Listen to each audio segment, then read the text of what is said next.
the cooperators, Just Us Coffee Roasters, Cooperative Housing Federation of Canada, and the Ontario Cooperative Association. Also, a big thanks to the volunteers and workers, the speakers, presenters, facilitators who have volunteered their time to help make this event a success. And last but not least, I want to thank CWCF staff and board for all the work organizing this event. Hey, and I want to mention that we are going to have a social solidarity pub night on Tuesday, November 23rd from 7 till 9 Eastern Standard Time. So we're just to have a little bit of social time. We thought we'd give everybody a little bit of time after the conference because they might be zoomed out, but then we could get together just for a little bit of fun and social time networking. All right, so I'm going to turn it back to Susanna again. Thank you so much, Reba. I really appreciate those housekeeping details and for having that intro. If you can go to the next slide, please. So welcome everyone to our session. I'm so glad that you're joining us here today. I just want to say and introduce what we're going to be talking about, and that today we're going to be hearing from a fantastic roster of speakers and their work from different places in Canada, speaking to their experiences in building better racial justice within their cooperative models. If you're attending, if you're not a worker co-op or not a cooperative, that's still even okay, and the session is still for you. These principles we discuss are going to be for all of us to consider and think about in approaches towards better justice, equity, diversity, and inclusion, which I will briefly get into in a moment. But first, and before I introduce our speakers, I would like to acknowledge the land I'm calling in from is Takaranto, Toronto, home to many nations, past and present, including the Huron-Wendat, the Haudenosaunee, the Métis, and the Mississaugas of the First Credit. The Canadian Worker Co-op Federation gratefully and respectfully acknowledges the traditional, ancestral, unceded territories of Indigenous peoples, whose presence reaches back to time immemorial, and whose territories we live and work. CWCF recognizes that land acknowledgements are not enough. Regarding the actions that CWCF is taking and will take, it has recently been approved an action plan to build justice, equity, diversity, and inclusion in the worker co-op movement. Next slide, please. So a little bit about myself and why I've been asked to lead this session here today. My name is Susanna. I'm the communications coordinator at the local food and farm cooperatives, a second-tier co-op supporting the development of food and farm cooperatives and initiatives throughout Ontario. I'm also a master's student at York University, studying the intersections of cooperatives, BIPOC food sovereignty, and climate justice. This research of mine led me to collaborating with and joining the team at Freedom Dreams Cooperative Education. And just a shout out to having that session that's later on tonight at 6 p.m. So don't miss that. It's going to be our third episode in our current series, which is a co-op that provides an educational avenue to learn about BIPOC cooperatives, both formalized with the model you're surely familiar with, regarding the bylaws and corporation, as well as elevating the voices and efforts in cultural revitalization of cooperative economies, whether it be through ROSCAs, rotating savings and credit associations, also known by other names such as SUSU in parts of the Caribbean or West Africa, CHIT in India, Tandas in Latin America, or other alternative means of cooperation. This combination of work and schooling led me to being invited to join the JEDI committee at CWCF, following a powerful online workshop led by Victor Beausoleil at CETSI and Dr. Jessica Gordon-Nembhard. Next slide, please. So why JEDI? You're going to hear this a little bit. I'm going to unpack a few terms that will come up in this session and reasons why building racial justice is important. JEDI stands for Justice, Equity, Diversity, and Inclusion. And I much prefer this term to anti-racism and anti-oppression, which may already have some of us feeling a little bit anxious. If we're talking about anti-something, there's already a division. With JEDI, everyone can get behind this. Everyone can see themselves moving towards justice, equity, diversity, and inclusion because it includes all of us. Plus, it sounds cool. If you're a JEDI, you're already a hero for stepping into this work and being open to this conversation. BIPOC is a term that refers to Black, Indigenous, people of color, so recognizing a wide range of racialized identities. And here's an example of why JEDI work is important and why worker co-ops have a role in this conversation. So with this diagram, here we're looking at, we're illustrating why we need to embody all principles of JEDI within our work. For those of us in the room who've tried to build more diversity and inclusion in our work environments, this may be a familiar pattern when recruiting or hiring for positions to bring in a diverse perspective. However, when a position is hired for the purpose of inclusion only, without decision-making power on a board or upper management staff, this only pays lip service to the workers of visible minority. Let's keep in mind that we cannot simply rely upon a single person to bring an entire perspective that reflects the communities they represent, particularly without changing the supportive structures in the workplace. This is a recipe for high turnover. This is why worker co-ops are important to the disruption of this pattern. Hiring for positions that are meaningful, impactful, and have board authority or decision-making worker power, along with being open to structural and supportive changes in workplace culture. This provides a path towards progress instead of surface level inclusion and embodies more fulsomely the principles of JEDI. Next slide, please.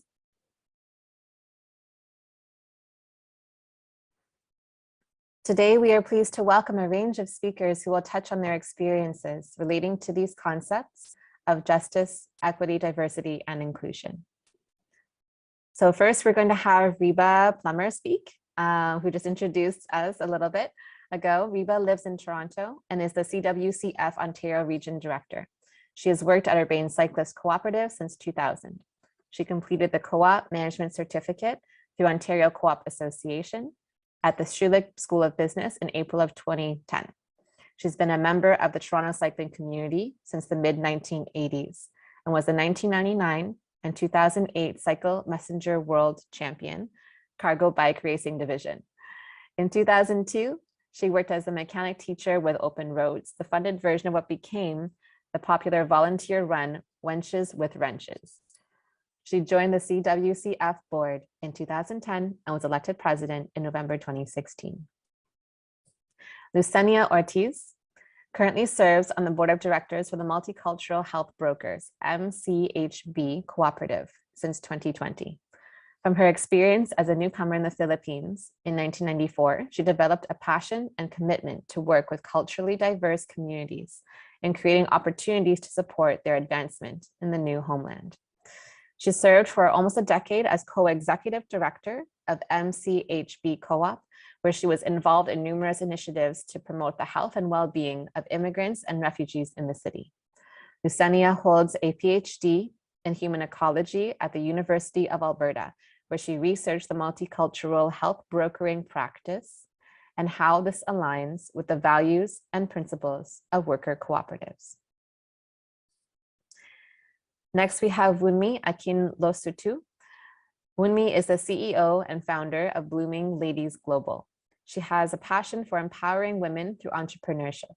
She has supported female entrepreneurs from diverse cultures and industries, both locally and internationally.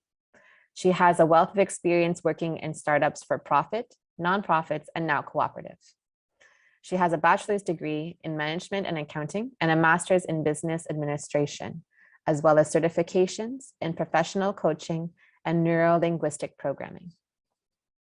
Mike DeGagne grew up on his father's family farm outside North Bay, Ontario, studied geomatics and spatial analysis at the University of Ottawa, and has been working as a carpenter for 15 years. After living away from the North for a decade, Mike returned to start an off-grid homestead, cooperative, and land trust with his family near Timmins, Ontario.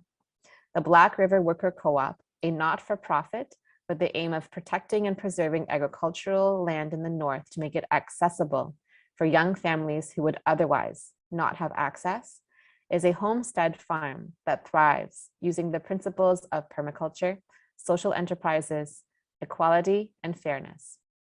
With regenerative agriculture, regenerative economics, and community living at heart, Mike is proud to co-chair the Black River Cooperative and now represent the local food and farm co-ops as the Northeast Regional Coordinator in the movement towards a sustainable future for all.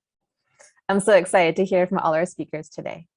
So next, we're going to have Reba speak about the JEDI committee. And I'm going to pass it over to her. She's going to be covering how the committee from CWCF came to be, our progress over the last year, including our action plan. And take it away, Reba. Thank you, Susanna. So as you've already heard, I'm Reba Plummer, president of the CWCF Board of Directors and a member of the JEDI committee.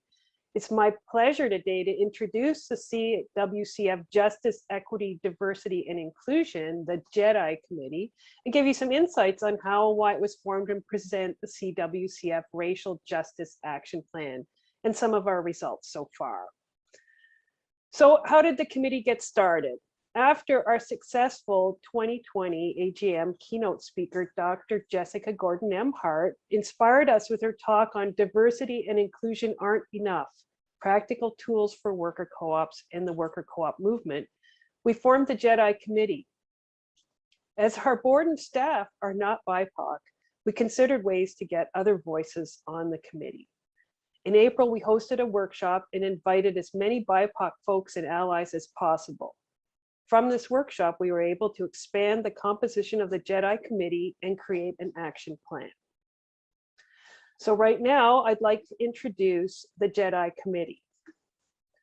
We have Hazel Corcoran, the executive director of CWCF, Kay Grant, communications manager of CWCF, myself as president, Victor Beausoleil, the executive director of social economy through social inclusion, Christine Clark, the founder of Freedom Dreams Co-op, Lori Cook from iMove, Susanna Redikoff, the communications coordinator of local food and farm co-ops, Tim Burns from Libra Knowledge and Information Services Cooperative, and Alexi Rodriguez from iMove. So we also would like to invite any interested folks who would like to join this committee. We're very interested to get more folks here. So we have our CWCF JEDI, or really our Racial Justice Action Plan, which the Board of Directors approved on September 23rd of this year. So our long-term objective is a worker cooperative movement in Canada, which is racially diverse, inclusive, and just, evidenced by more participation by racialized people in the worker co-op movement. So our shorter term objectives are to increase awareness about cooperatives and worker cooperatives in BIPOC communities, to promote and create development supports for BIPOC groups and developers, to support existing worker co-ops to increase BIPOC employment membership, as well as serve more BIPOC customers and communities, and to create partnerships and increase engagement and participation with BIPOC or racialized individuals, communities, and organizations. So what kind of activities are we going to do to get to our outcomes here? So for outreach, we want to hold 2 sessions a year on how to start a worker co-op in conjunction with BIPOC organizations. We'd also like to promote CWCF conference and services to BIPOC organizations and promote BIPOC organizations, services and activities in the CWCF network. For development supports, we're going to promote the CWCF's Technical Assistant Grant Program and Tenacity Works Fund in BIPOC communities. In conjunction with other organizations, create a resource board for BIPOC worker co-op development, provide funding to BIPOC worker co-ops and worker co-op developers through the Worker Co-op Racial Justice Granting Pool, seek additional funding in conjunction with BIPOC organizations to enable enhanced support and technical assistance to BIPOC-led worker co-op development. For our existing worker co-ops, we want to research, define, and share effective practices on finding BIPOC worker owners, and also to share effective practices on reaching BIPOC customers and communities, and also identify and search out support for training. Also, we want to create partnerships and find ways to work in reciprocity with racialized communities. So we would like to include more BIPOC people as presenters in conference sessions generally, provide bursaries to students in the Worker Co-op Academy or other co-op development management training, and reach out to BIPOC-led organizations to do needs assessment, then work together to deliver what is needed. So to get to these ends, we've also allocated some of the funding in our 2021-2022 budget. So we have two granting pools. We have a new bursary pool for people to take the Worker Co-op Academy and or co-op development or co-op management training. So it's $5,000 over 2 years or $2,500 a year, but we're also seeking additional funds from sponsors. So we do have some criteria that we've created for this with preference for those who identify as BIPOC or if the group is majority BIPOC. Make sure that they really have the need for this and that it's going to actually do something. It's going to go somewhere because it's not that much money. So make sure it's going to be effective. We also have created the Worker Co-op Racial Justice Granting Pool, which is provided from the CWCF reserves in the amount of $20,000 over 2 years or $10,000 a year to support activities based on the projects led by BIPOC organizations, groups, or individuals.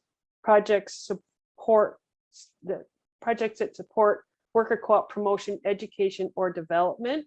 Examples would be worker co-op education webinar series or an honorarium for a less experienced BIPOC co-op developer to be mentored by an experienced developer, and to provide support to BIPOC enterprises to convert to a worker co-op. So the maximum amount per year is $2,000 per project, but the projects could be funded for more than 1 year. So doesn't sound like a lot, but hopefully we can make this go quite far, especially if we can get some support from other groups. And usually that's where we found that this works. Once you've got some money on the table, other people are willing to step up and add some more to the pool. So what results have we had so far? Well, we're having this workshop at the conference, which is great. So I think it's really fantastic, and we're going to hear from a couple more fantastic groups. We have BIPOC presenters in all or almost all of the sessions at this year's conference. With the intention to share power and to express allyship and solidarity, the CWCF board decided at its meeting in early November that we'll be adding 2 board advisor roles for BIPOC participants. CWCF has an established practice of bringing in advisors to participate along with the board when we are lacking in either a demographic group or specific expertise. In all past cases, bringing in a demographic group we lack around the board table has resulted in our board eventually reflecting that diversity without needing to continue the advisor role. So it's been a bridge to greater board diversity. And another thing that's just happening today, Hazel and Victor Beausoleil from CETSI, Hazel from the executive director of CWCF, they have a meeting with Minister Karina Gould, who is in charge of the Social Innovation and Social Finance Initiative, which is the People-Centered Economy Group, has landed this meeting, and they were created from SEDNet. So we're really excited. It's sad that they have to leave the meeting, but just great. Hopefully we get some funding and continuing action to achieve our goal of a worker cooperative movement in Canada that is racially diverse, inclusive, and just. We will continue to actively support our BIPOC members, customers, organizations, allies, and communities with outreach, development supports, engagement, partnership, and funding. So thank you, and I'll turn it back over to Susanna. Thank you very much for that, Reva. So next up, we have our first speaker and presenter. We have Lucinia Ortiz. Thank you so much. Thank you, Susanna. Greetings from Edmonton, Alberta, part of the Treaty 6 territory. Magandang umaga sa inyong lahat. It means good morning in my native language, Tagalog, from the Philippines. I am pleased to share our experience in the Multicultural Health Brokers Co-op in building racial equity in our organization. But first, let me just tell you a bit about us. Next slide, please. So we started as a group of 18 immigrant women in 1998, providing multilingual prenatal education and support to pregnant women delivering their baby for the first time in Canada. Since then, we have grown to 128 cultural brokers, serving over 30 ethnocultural and racialized communities with programs for infants, children, youth, adults, and seniors. Next slide, please. So what do we do? Our practice, cultural brokering, is a response to the differences that exist in a culturally diverse society such as Canada. We can see these when newcomers find themselves lost in our complex health and social service system, when people of color experience differential treatment in seeking employment, and when a sense of belonging is an aspiration waiting to be fulfilled. Cultural brokers emerge to support people who are marginalized from opportunities by helping them to understand how the systems work, while educating service providers on the context and realities of why people are unable to access these opportunities. Our work starts with supporting individuals and families to access needed services, building groups for mutual support, mobilizing community to take action on issues that impact their lives, initiating collaboration with service providers, and advocating for healthy public policy. We call this our 5 spheres of empowerment, as shown in the diagram on the slides. Our 5 spheres of empowerment, because as we move towards collective effort, we are also building people's capacity to be agents of change and their own development. Next slide, please. So why cultural brokering, and and the ecosystem, the environment that we work with? So community and systems are 2 distinct entities where community can be described as a place, relationship, and a feeling. And in most times, people are at the center. Systems are finite and structured entities. Certainly, each have their own cultural system. Cultural brokers create the 3rd space, an arena to mediate differences when these 2 systems collide, from misunderstanding and conflict. These differences often have systemic roots, such as racism, where one's racial identity becomes a predictor of success and well-being. Next slide, please. Thus, the co-op has committed itself to challenging and opposing acts of racism and also to advance racial equity. So how do we do this in our organization? Next slide, please. The co-op believes that anti-racism work and racial equity must start in our own organization. It's just not an accident that members of the co-op are racialized women and men. Thus, we must ensure that we experience racialized equity to achieve our full potential as other citizens in this new homeland. So it starts with to be able to advance racial equity.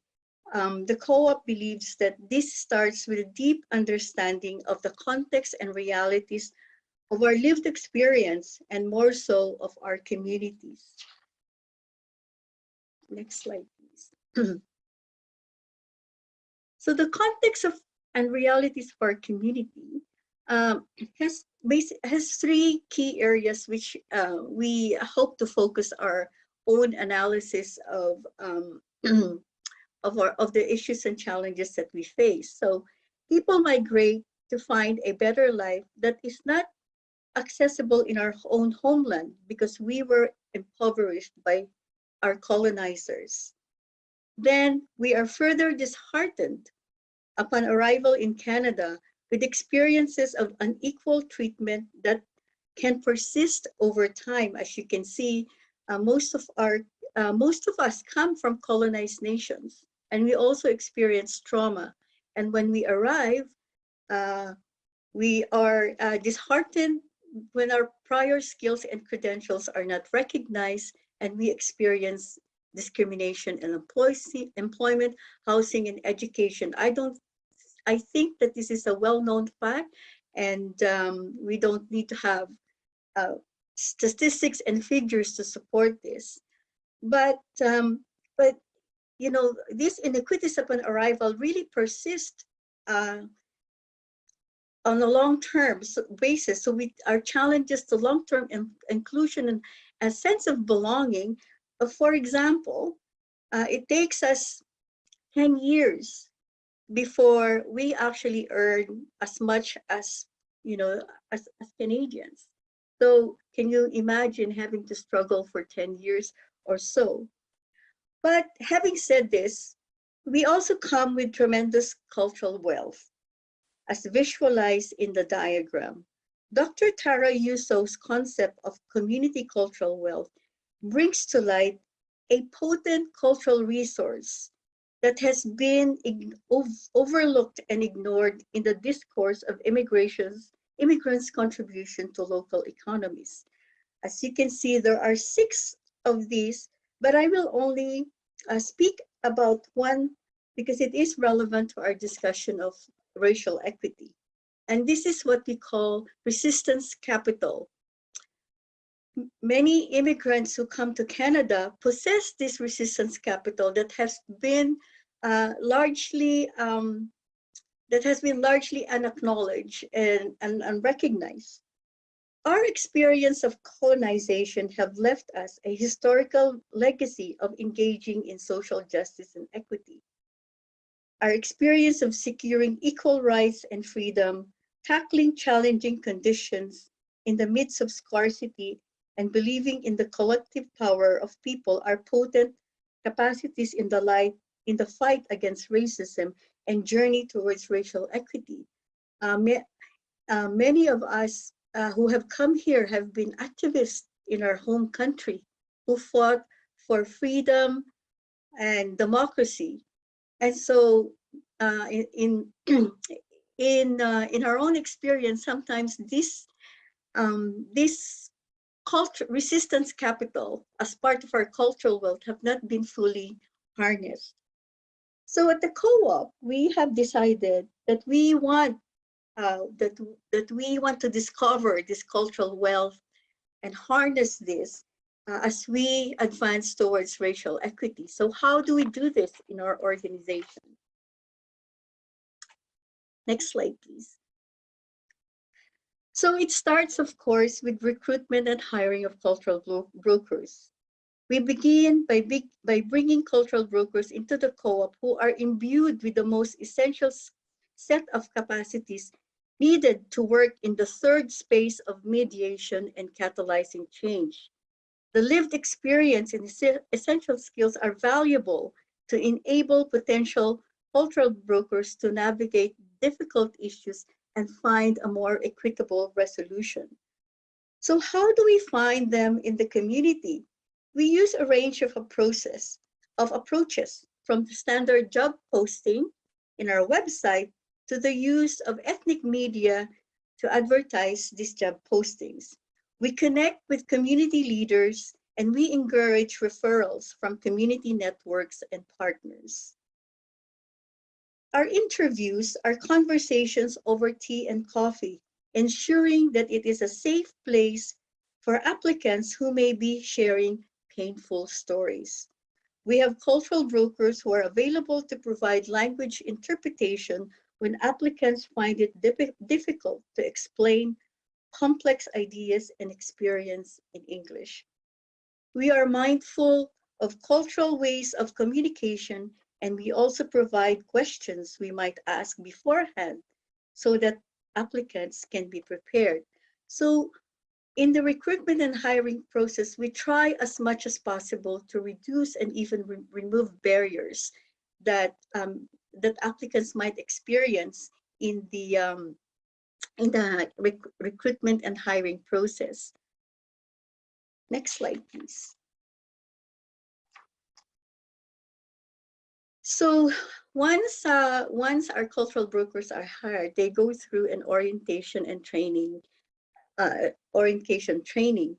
So our curriculum for newly hired cultural brokers starts with social analysis. They must be sensitized to recognize issues of injustice from the individual experience to its systemic roots. It is important to frame our support for individuals, families, and communities towards building their resilience to overcome their personal problems, and also to engage them in wider areas of participation. For example, we open opportunities for our program participants to be involved in public consultation by providing them with practical support such as childcare, transportation, and of course, dinner. So as you can see, in this slide, this is how our curriculum actually looks like when we do our orientation and training. We have grounding concepts around systemic roots of inequities from colonialism to racism. We also have a session on understanding how the healthcare system works and how to work within that to advocate for change. And really, cultural broking, reposition cultural brokering as a practice and process to empower individuals and communities and really build their resilience build their capacity for resilience and advocacy. So all our clients and program participants, we encourage them to participate in research on key issues such as housing and food security, aside from the services that that we provide them. And my example is we truly encourage them to be part of public engagement, whether sitting on committees if those opportunities occur, or actually participating in public decision making. Next slide, please. And the last one is advocacy. To demonstrate that the Co-op as an organization is committed to advancing racial equity in the broader community, we must make ourselves visible through coalition building, advocating on specific issues such as affordable housing, and amplifying inequities through the voices of people with lived experience.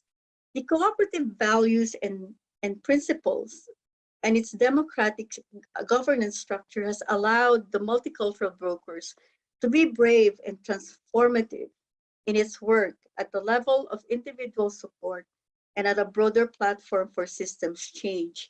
So as you can see, here are some current actually examples of how the Co-op's advocacy work within to advance racial equity. So just very recently, we had advocated for Alberta Health Services to collect race-based data so that we can reveal racial inequities during COVID pandemic. We have presented an affordable housing proposal to the City of Edmonton to reduce barriers to housing for restricted families. The City Council has approved this motion, and we are actually on the phase of building a business case for this housing proposal so that we can leverage resources to build it. we are on the we are always at the table for any opportunities to advance racial equity. So the co-op has been an active member of the Edmonton Public School Board Advisory Committee, Equity Advisory Committee, for example, and many other tables. We have conducted participatory research on many key issues such as housing, health, and social services. So, and just very recently, the co-op is one of the lead organizations that put together a rapid COVID response specifically aimed to serve ethno-cultural communities. And we had worked with the City of Edmonton, the Province of Alberta, and immigrant serving agencies. This rapid response collaborative actually provides first language support in the area of where you might find rapid testing, where you might get help if you have COVID symptoms. And just very recently, we have pop-up clinics in areas where many racialized communities would be able to access. So with persistent inequities experienced by racialized communities, it is inevitable that we find ourselves working towards racial equity. This is the co-op's commitment, and we will continue to do this as long as we can do it. So thank you, and maraming salamat po. Thank you so very much, Susania. I really appreciate you sharing that with us. There's many things that I learned from your presentation, especially I haven't heard of multicultural health brokers before meeting you, and the work that you're doing is really powerful and important. I'm going to encourage everyone to think about questions that you may have, but to hold them to the end so that we can allow enough time for our speakers to be able to speak and have their piece. So if that's okay with you, Lusenia, if we can, if anyone has questions, you can put them into the chat if you like, and that way we can also keep track of them, and then we can ask them at the end. But yes, thank you so much. I really appreciate you sharing with us today. So we're going to move next to Wunmi, and if we can stop screen share temporarily, please. And so we can highlight Wunmi, that's spotlight Wunmi, who's going to be speaking. And I would love to be able to hear about your work with Blooming Ladies Co-op. Thank you very much, Susan, for a wonderful session. Thank you for having me, everyone. Good morning. Thank you, Lucinia. I actually learned so much from your talk. For me, this is the first time I'm hearing about multicultural health brokers. So I'm in Alberta, Calgary. So I'm really happy to hear about what you women are doing, and for how long you've been operating. Blooming Ladies Cooperative is quite young. This is our first year. We were incorporated in 2020 December, but we started fully in March this year. So we're still below a year old. So Blooming Ladies Cooperative is a social enterprise. We are working to build a sisterhood of women that are supporting themselves, empowered women that support each other to grow and succeed. We want to create opportunities for women. We want to drive change, and we want to create a lasting legacy for not just ourselves. So whatsoever we're doing, we're looking at continue for it to be able to continuity. We want it to stand the test of time. And then ask me why Blooming Ladies? Why did we start? Another thing for us is we want to provide a space where women are motivated, where women are empowered to thrive in ways that change the trajectory of their lives and their communities, because we believe that when women thrive, communities thrive. If you want to change a community, you start with the women in that community. There's an adage in Africa that says, if you teach a woman to fish, you feed the whole village. So when you teach a woman to fish, you've done so much for the whole village. And for me, I believe that diversity is beyond just race. It's also about women, because when you look at races, yeah, women even come below. For example, a black man and a black woman. A black man has more opportunity than a black woman does. So for us, it's that having women empowered. And I can remember the first time what brought Blooming Ladies about. As a new immigrant in Canada, I attended this training we did in Calgary by making changes. And I saw wonderful women, great immigrant women that have been there before me. And many of the stories were alike in the sense that they were doing great in their countries, they're highly educated, or they've left their businesses that was blooming, flourishing, to come to Canada. They came with high hopes. They had dreams they were to accomplish. And there they were in Canada then, just trying to survive. They had what they call the survivor jobs. In the sense, it's just to pay the bills, nothing more. And for me, that really made me feel bad. Two things came to me. Wumi, this cannot happen to you. Your dreams cannot die. And two, what can you do to help these women? How can you change the story where it won't be that everything just dies, that your dream dies, and you just grow and just leave. I believe you can thrive. I believe you can bloom. You don't have to just survive. I think that was for me, that was the mission. That was the dream I had. Like, okay, so what can we do? We tried to come together.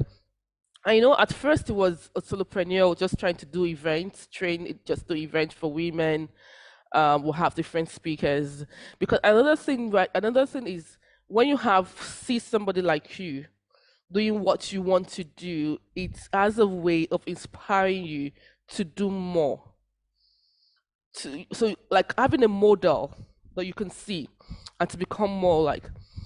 So in the journey, Blooming Lady started actually 2017 with events and things like that. But I thought about it last year that if what I want to do is for women to have a say. There's another adage that I say a lot, that if you want to go fast, you go alone. If you want to go far, you go together. That's another African adage.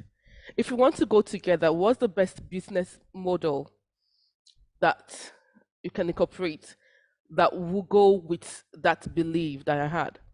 And then they say the truth, I didn't know so much about cooperative being a business model. Back home, what I knew as cooperative was different. And doing my research, I came about cooperative. And what I realized also is that the education of cooperative is still is much lacking in Canada or worldwide. I believe that, because when I started having that conversation with women in my community, is it putting money together? And I will get to that later. And we had to come together from the cooperative, but after a lot of conversation, a lot of education, and to get what it really meant to have a cooperative. One of the things I saw is that coming from different parts of the world, we had different understanding of what a cooperative meant.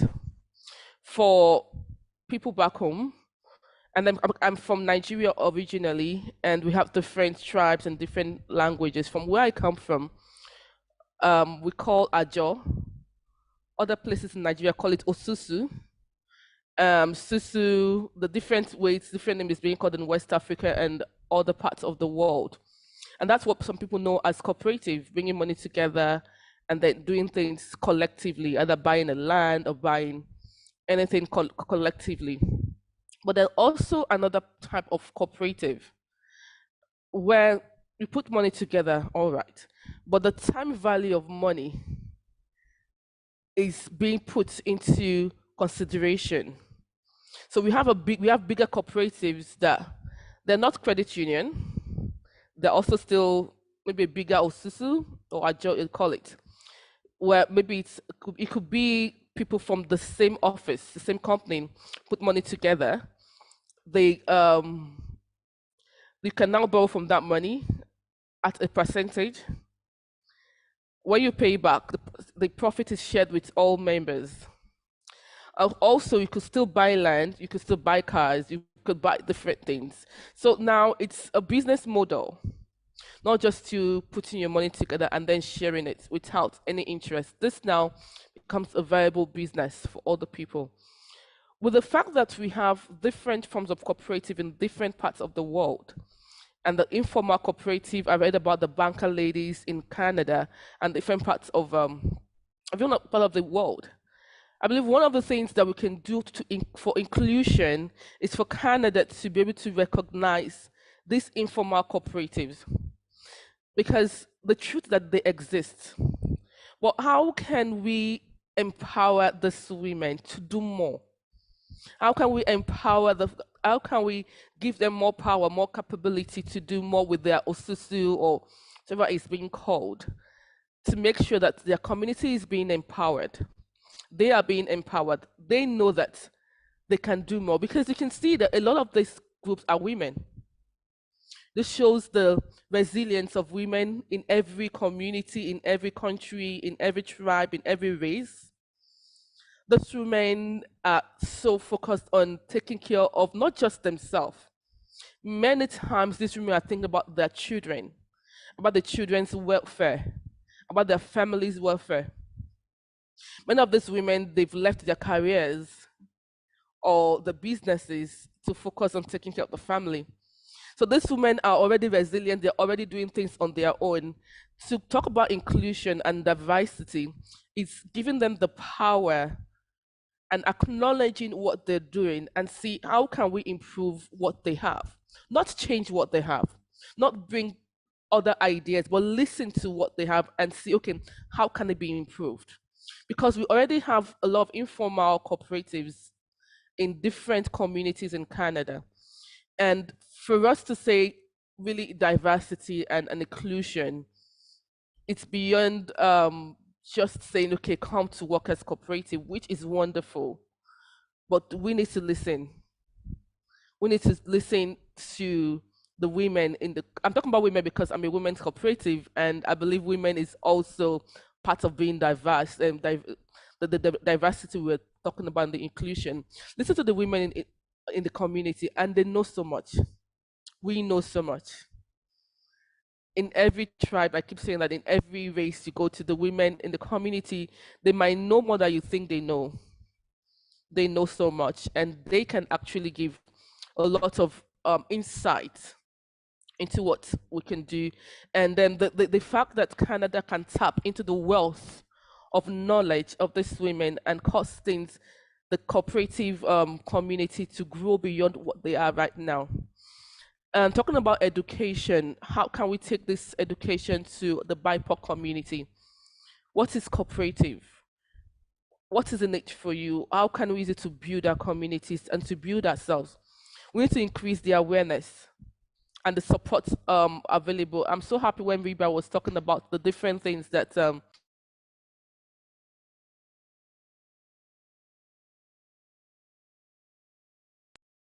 Me, I believe okay. you just got, yeah. Yeah. We missed the last couple of words of yours. Okay, yeah, I said what Reba spoke about, spoke about, and Sisha, this talks about things that is happening already in our community.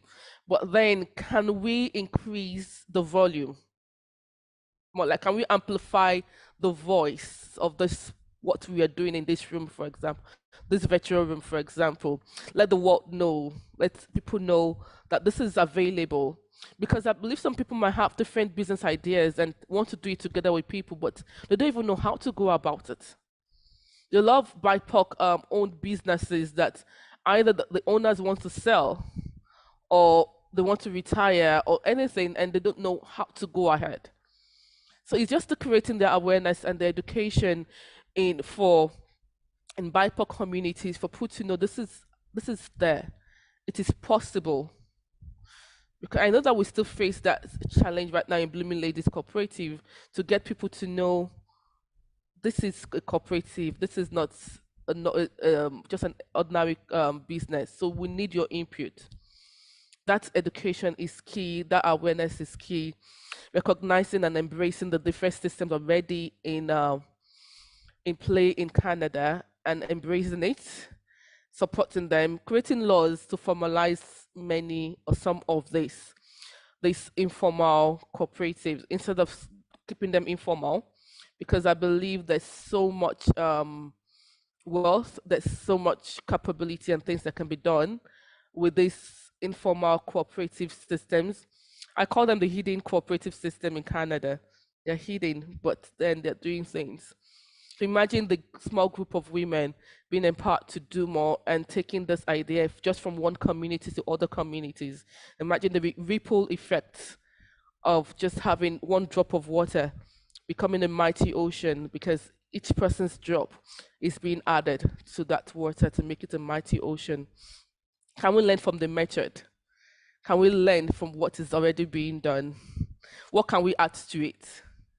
So I think those are the conversations that we could have, and to really get the worker cooperative and the cooperative community to be known, to get bigger awareness, and to get even more funding, because I know that funding is a big issue. It's still going to be a big issue. It's just that call for us to work together and see how can we increase funding, how can we increase the awareness of cooperative system for the BIPOC community. So that's just my short talk today, and thank you again. My name is Umi, and yeah, have a wonderful day. Thank you so much, Wimi. That was wonderful. I really, really appreciate the perspective that you're bringing, especially with the work that you've been doing with Blooming Ladies, and bringing so much more sharing and awareness to the different kinds of cooperatives that there are out there. And it does bring into question, how do we legitimize what we think of as a cooperative, and what those different pieces sort of mean. So thank you. Can't wait to get into question time. So next we have Mike DeGagne with Black River Worker Co-op. Do you want to take that away then, Mike? And also, oh yeah, slides. Do we have, yes, thank you, Christian. Hi, everyone. Thank you so much for being here. I want to take a special minute to say that as a Métis man with 3 young kids, I appreciate all of you being here and doing this work for the next generation that's going to be taking this on, and that will be facing the challenges of our failings. So first of all, I'd like to start with an appreciation for that. So about 8 years ago, my wife and I and our young family were farming and trying to figure out a way to be more sustainable. We did not have a lot of money. We didn't have a lot of resources. And we were part of a lost generation of knowledge whose parents grew up on farms, but left those farms to pursue work in the cities, removing that access to land, to knowledge, and things that had been sustaining our families forever. And we had to find a way to rebuild that. So we moved to a piece of land that we were leasing and trying to find a way to make accessible to ourselves. Next slide, please. So in the small town of Matheson, Ontario, we started a project with a landowner on 176 acres between the Waterberg River and the Black River. It was a family farm operation. We were looking to find a way to regain this knowledge and access to all of these things through cooperative farming, cooperative living, living sustainably. So we had a completely off-grid homestead. And to see that lifestyle continued in the next generation of our family and in that immediate community. Next slide, please. Those are our 3 kids. So how we made it work was we looked to protect the land, the 176 acre farm with a land trust. And that was through a cooperative land ownership model. The land itself would be managed by a nonprofit worker co-op that would build the infrastructure, would provide employment and do work within the community that was based around sustainability, living on the land, and relearning those skills. The land ownership model was to create a land trust with a land donation from the original owner, and to have a succession plan for cooperatives of all kinds to be on that land and managed by the people that were there protecting the water and protecting the last bits of arable land that we have in the province. Next slide, please.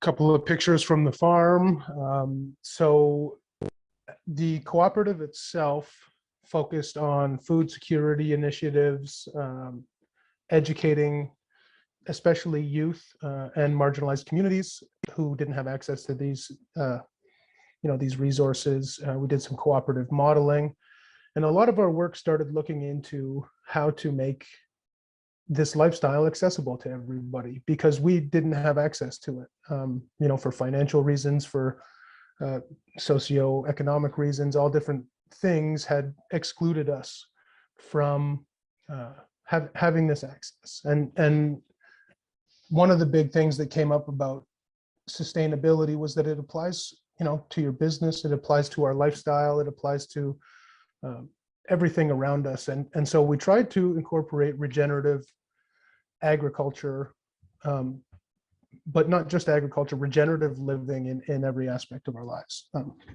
And aside from the worker co-op, the people that were living and working on the farm had separate businesses that were still able to operate based on the land and based on the work that we did. And we used the cooperative to spread the knowledge and spread the understanding of the work that we were doing. Next slide, please. So the worker cooperative held the land, did the farm maintenance, did the community work, as I said, regenerative education, and the surplus from the cooperative was used to go back into building beneficial infrastructure in the farm. The homesteaders, who were the workers living on the land, leased it and exchanged their labor for access to the things that the cooperative held, including the land, the equipment, the knowledge, and all of those resources in exchange for goods and services. And we had those exchanges with the community as well. And what we started doing, go to the next slide, please, was realizing, especially talking to some of the older farmers in the area, how valuable bartering was. We didn't have money, and we knew people who had things that we needed, and we had things that other people needed as well. And so we started tracking the value of what we were bartering. We realized that it was quite a bit, and wanted to see exactly how beneficial that was. Next slide, please. So we developed a bit of an algorithm to look at the values of the projects that we were doing, how much time was going into them, how much expenditure was going into them, and provide a dollar per hour value of what those exchanges were. Next slide, please. And so really what it came down to was looking at the project value, expenditure, time. We could see how much money we were saving by just trading time. And we recognized our time not just at a living wage rate, which was paid back and forth so that there was an actual financial and taxable exchange, not at the $15 an hour, but in Northern Ontario, especially, things can be quite a bit more expensive. So we had a range of around $20 an hour in tracking our time. And through, you can go to the next slide, please. So when we looked at the different things that we were bartering for, it was access, services, and goods, or a combination of those three things.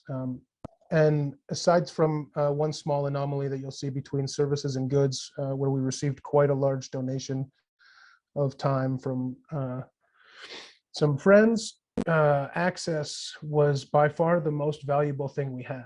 And so we started leveraging that to see how we could make our farm the most efficient and the most profitable. And what turned out from that was the people who needed the access most and who we were getting the most return from were the most marginalized people in our communities. And Wunmi hit it on the head, exactly what I was going to say. If you want to feed a community, if you want to start a meaningful movement, mothers, in our experience, is the way to go. There's nobody that cares more about the security of their family than a mother. And in the North and in our community, especially, it was single mothers and mothers from Indigenous communities. So the reserves around the Timmins area, when we gave access, usually we traded access for labor. When we gave access to our farm and to our skills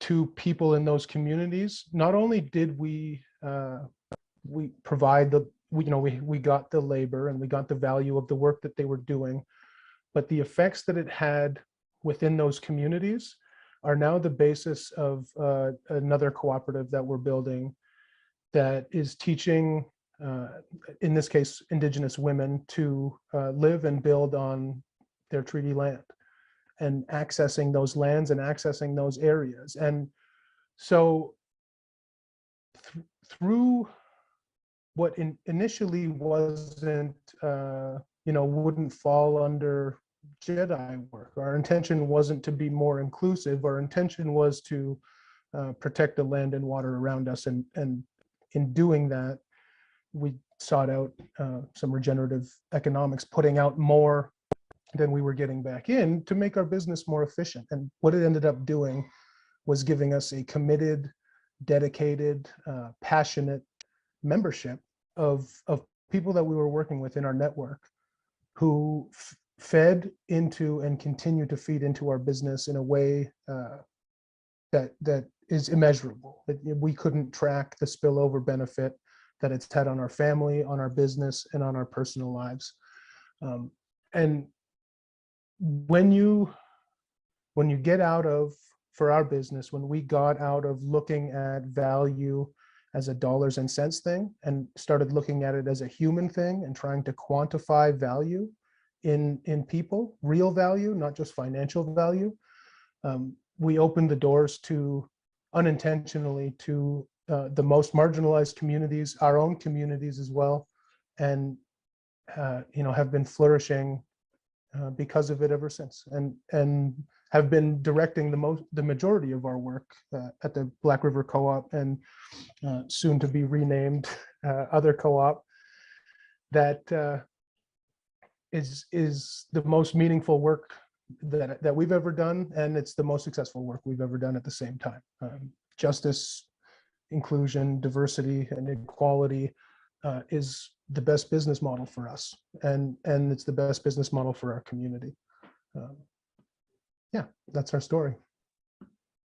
Thank you so much, Mike. It's so wonderful to be able to hear your story and to have you share those things. And I love how it wasn't something that you necessarily were starting out with initially with the initiatives that you and your family were doing, but ended up being so because of the ways in which you were building those relationships and you were building work into those sorts of things, but also valuing things beyond just the dollar values.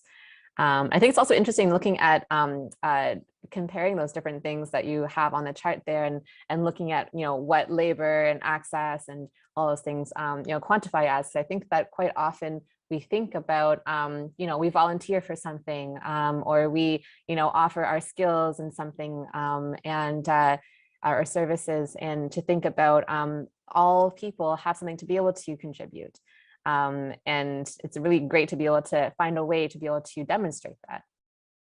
And just thinking about how the three of you have presented today, it brings me back to the conversation that we were having at the JEDI committee about this session. And I believe it was Victor perhaps who was also talking about, if we're talking about actionable steps and we're talking about what we can do in terms of what we walk away with from this kind of a workshop.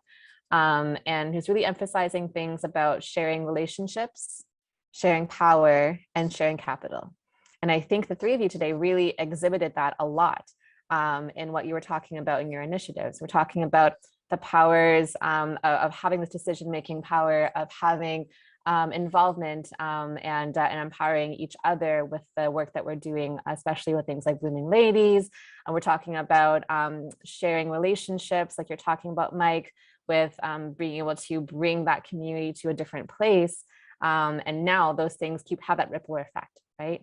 And also talking about capital. I mean, I think that's really one of the big things too, that is a significant challenge for BIPOC communities, is access to capital because of a lot of the structural systems that are in place. Which is why I'm really proud of the work that CWCF has been doing with the JEDI committee and providing those kinds of access to capital for BIPOC organizations and JEDI work. So yes, thank you very much.